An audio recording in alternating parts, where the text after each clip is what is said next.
நம் முன்னோர்கள் ரொம்ப சயின்டிஃபிக்கான விஷயங்களை சாதாரண ஒரு ஆக்டிவிட்டியை ஒரு பழக்க வழக்கமாக நம்மளுடைய லைஃப்பில் வச்சுருக்காங்க.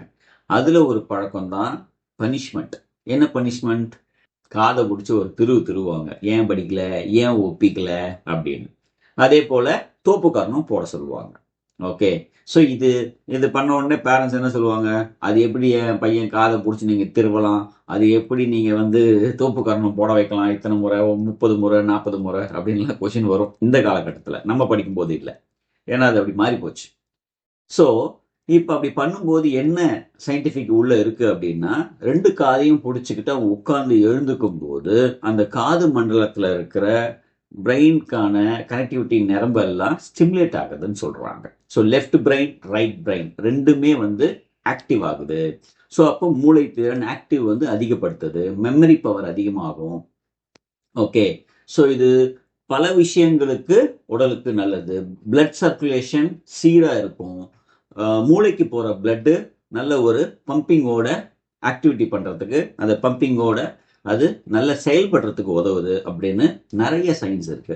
அது மட்டும் இல்லாம நாம எந்த எக்ஸசைஸை பண்ணலைன்னா கூட பரவாயில்ல, இந்த தோப்பு கரணம் போடுறத மட்டும் சும்மா ஒரு டெய்லி காலையில ஒரு 21 தடவை, ஈவினிங் ஒரு 21 முறை இதை வந்து தோப்பு கரணத்தை முறையா ஒழுங்கா போட்டோம்னாலே எந்த எக்ஸசைஸ் பண்ணலனாலும் நம்ம உடம்பும் புத்தியும் ஆரோக்கியமா இருக்கும்னு சொல்றாங்க. ஏன்னா அது வந்து மூலாதாரம் வரைக்கும் அந்த பேக் போன் எல்லாமே அதில் ஒரு ஸ்டிமுலேட் ஆகும். அதுக்கப்புறம் பார்த்தீங்கன்னா பாடி முழுக்க அது பிளட் சர்க்குலேஷனையும் சீர்படுத்துது. ஸோ இந்த அளவுக்கு மகத்துவமான ஒரு பனிஷ்மெண்ட், அதாவது அந்த பழக்கம் தான் அந்த தோப்பு கரணம் போடுறது. இது நம்ம நாட்டில் இப்போ நம்ம நாட்டில் கற்றுட்டு போயிட்டு ஃபாரின்ல இதுக்கு பேர் என்ன தெரியுங்களா? Super brain yoga. இதுக்கு பேரு சூப்பர் பிரெயின் யோகா. இதுக்கு வகுப்புலாம் நடத்திட்டு இருக்காங்க, கிளாஸ் வச்சு எப்படி பண்ணணுங்கிறதுக்கு. ஓகே, முதல்ல எப்படி பண்ணணும்னு பார்த்துருவோம். முதல்ல நம்மளோட லெஃப்ட் ஹேண்டில் காதை பிடிச்சிக்கணும். அடுத்தது தான் ரைட் ஹேண்டில் பிடிக்கணும். ஏன்னா ரைட் ஹேண்ட் வந்து மேலே தான் வரணும். ஓகே. ஸோ இது முக்கியம். அதே போல் கீழே உட்காரும் போது பிரீத் இன். ஓகே. அப்படி எழுந்துக்கும் போது பிரீத் அவுட் பண்ணணும். அதே போல் கோவிலில் விநாயகர் முன்னாடி நாம் தோப்பு கரணம் போட்டால் நமக்கு நல்லதுன்னு சொன்னாங்க. ஓகே.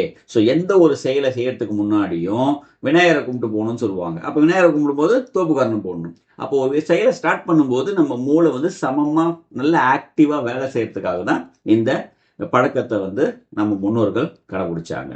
ஓகே. ஸோ நாமளும் தினமும் தோப்பு கரணம் காலையிலையும் சாயந்தரமும் போட்டு நம்ம சூப்பர் பிரெயின் யோகாவை ஸ்டார்ட் பண்ணுவோம். வாழ்த்துக்கள்.